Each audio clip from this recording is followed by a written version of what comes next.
Hello students, a very good morning to all of you. In today's video lecture we are discussing about layout of research report.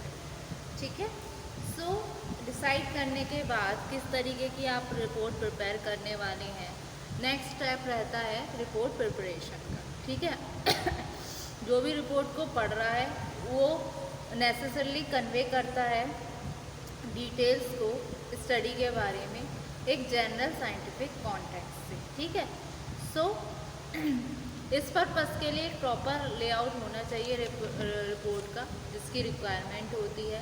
Layout का मतलब क्या है? ये जो word है layout, इसका मतलब होता है कि क्या रिसर्च रिपोर्ट में आपको कंटेंट करना चाहिए, मतलब क्या किस तरीके का कंटेंट होता है. ठीक है, सो हम लेआउट ऑफ रिसर्च रिपोर्ट को अपनी 2 लेक्चर में डिस्कस करेंगे. ठीक है, तो कुछ फॉर्मेट जो है रिसर्च रिपोर्ट का, उसमें क्या रहता है, सबसे पहले रहता है आपका टाइटल पेज रहेगा, फिर पेज का क्या कंटेंट हो वो रहेगा, फिर आपका रहेगा एग्जीक्यूटिव समरी क्या है जिसमें ऑब्जेक्टिव्स आ जाते हैं, रिजल्ट्स आते हैं, कंक्लूजन आ जाते हैं, रिकमेंडेशंस आती हैं, फिर आती है रिपोर्ट की बॉडी जिसमें इंट्रोडक्शन, मैथडोलॉजी, रिजल्ट्स और आपके लिमिटेशंस, फिर आते हैं आपके कंक्लूजन और रिकमेंडेशन, और लास्ट बट नॉट लीस्ट आते हैं आपके अपेंडिक्स जिसमें डेटा कलेक्शन का फॉर्म होता है, सैम्पल का प्लान होता है और आपकी बिब्लियोग्राफी होती है. ठीक है, सो इसको हम 2 लेक्चर में डिस्कस करेंगे. तो आज के लेक्चर में हाफ पोर्शन कर लेते हैं, हाफ करेंगे अपने अगले लेक्चर में. तो लेआउट ऑफ रिसर्च रिपोर्ट में सबसे पहला हेड आता है आपका टाइटल पेज. टाइटल पेज का मतलब क्या है? टाइटल पेज इंडिकेट क्या करता है? टॉपिक को जिसके रिगार्डिंग रिपोर्ट को प्रिपेयर किया है. ये एक प्रिलिमिनरी स्टेज होती है रिपोर्ट की.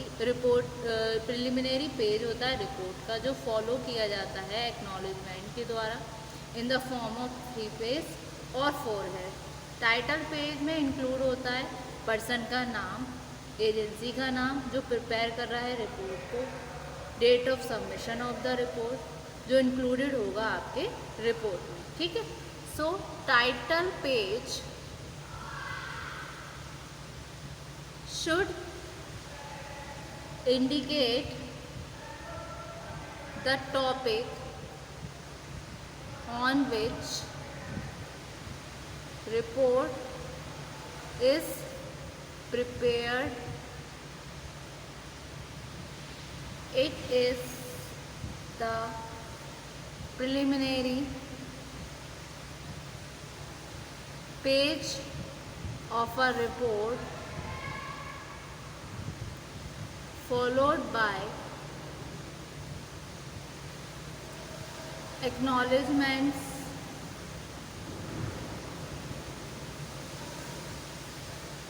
in the form of preface और forward. ठीक है, फिर उसके अलावा नेक्स्ट आ जाता है आपका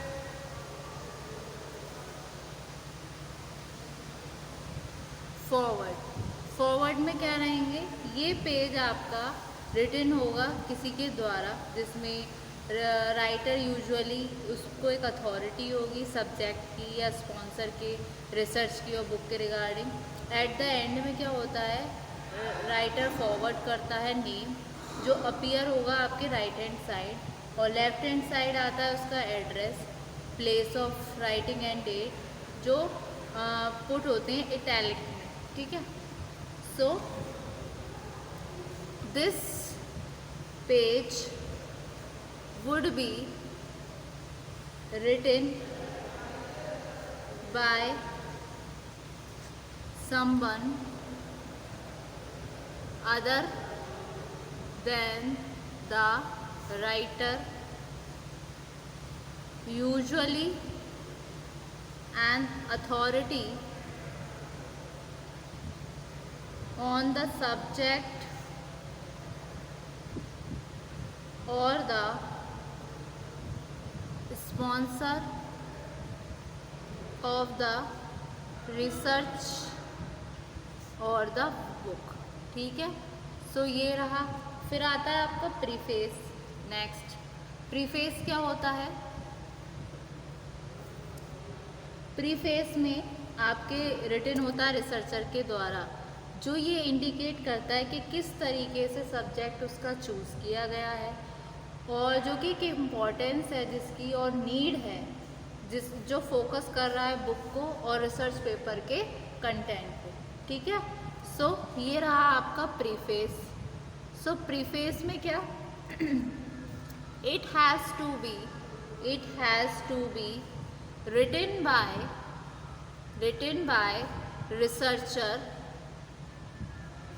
to indicate how the subject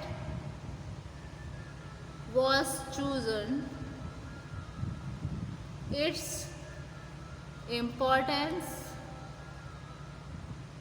and need, and the focus of the book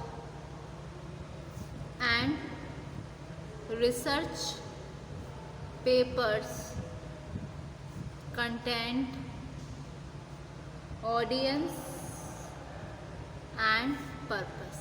ठीक है, ये तो हुआ प्रीफेस। अब बात आती है एक्नॉलेजमेंट की। एक्नॉलेजमेंट में क्या रहेगा, एज अ कर्टेसी रिसर्चर को क्रेडिट दिया जाता है, जो क्रेडिट देता है किसी एनिमल एल्स को जिसके एफर्ट्स भी इंस्ट्रूमेंटल थे रिपोर्ट को लिखने में। ये रिकॉग्निशन फॉर्म करेगी एक्नॉलेजमेंट, और एक शॉर्ट ट्रीट दिया जाएगा जो कि एक पार्ट ही है प्रीफेस का। ठीक है, so as a courtesy researcher should give credit to someone or anyone else also whose efforts were instrumental in writing the report. Such recognition will form the acknowledgement। ठीक है, फिर आपका नेक्स्ट आता है table of contents. Table of contents में क्या रहेगा, जैसे टेबुलर फॉर्म में हम बात करें, सबसे पहले सेक्शन, फिर डिस्क्रिप्शन, फिर आपके किस पेज नंबर पे क्या है, इस तरीके से। मतलब पर्पस ऑफ द स्टडी 1 से 3 में आ रही है, मैथोडोलॉजी 4 से 8 में आ रही है, एनालिसिस आपके और इंटरप्रिटेशन 9 to 10 पेजेस में है, मतलब पेज नंबर, और रिकमेंडेशंस आपके 13 पर है, फाइंडिंग्स आपकी कि कितने नंबर पे हैं, कंक्लूजन कब है, ये सारा। सो ये टेबल ऑफ कंटेंट्स हेल्प करेगी रीडर को जानने में कि एक्चुअल में रिपोर्ट ने क्या क्या कंटेंट कर रखा है।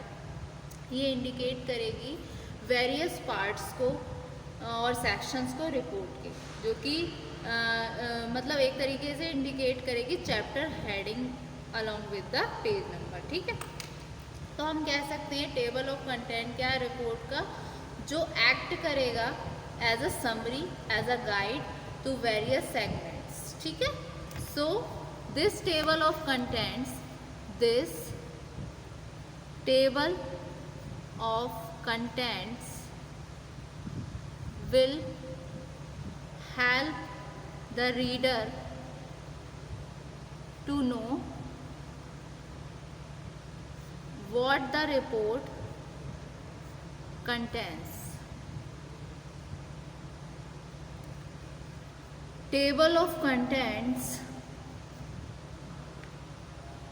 should indicate the various parts of the report. It should also indicate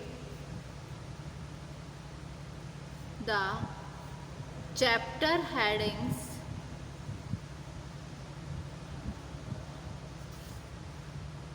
along with page number, along with page number. ठीक है, उसके बाद में आती है आपकी एग्जीक्यूटिव समरी। एग्जीक्यूटिव समरी में क्या होता है? एग्जीक्यूटिव समरी क्या है? एक तरीके से रिटन लिखी जाती है इनिशियल पेजेस, जो कि यूजुअली एक हेल्प करते हैं बिजी रीडर को। अगर आपकी रिपोर्ट लेंथी है तो पर्सन जो रिपोर्ट को डायरेक्टेड हो रहा है उसके पास टाइम ही नहीं है उसको डिटेल में पढ़ने के लिए, तो एग्जीक्यूटिव समरी हेल्प करती है हाईलाइट करने में मेजर पॉइंट्स को, जिसको कंडेंस्ड वर्जन भी कहते हैं होल रिपोर्ट का। ठीक है, ये आपकी मोस्टली रिटन होती है 1 या 2 पेजेस में, और टॉप एग्जीक्यूटिव रीड करते हैं सिर्फ एग्जीक्यूटिव समरी को कि ये कितनी एक्यूरेट है, कितनी वेल रिटन है, ये सारा इसमें ध्यान रखना चाहिए रिसर्चर को। और एग्जीक्यूटिव समरी कहीं ना कहीं हेल्प करती है हमको डिसीजन मेकिंग लेने में। ठीक है, so it is a condensed version of whole report. It should be written in 1 or 2 pages। ठीक है, और executive summary will or should help in decision making। ठीक है, सो ये थे कुछ लेआउट ऑफ रिसर्च रिपोर्ट, बाकी का हम डिस्कस करेंगे further video lecture. Thank you so much.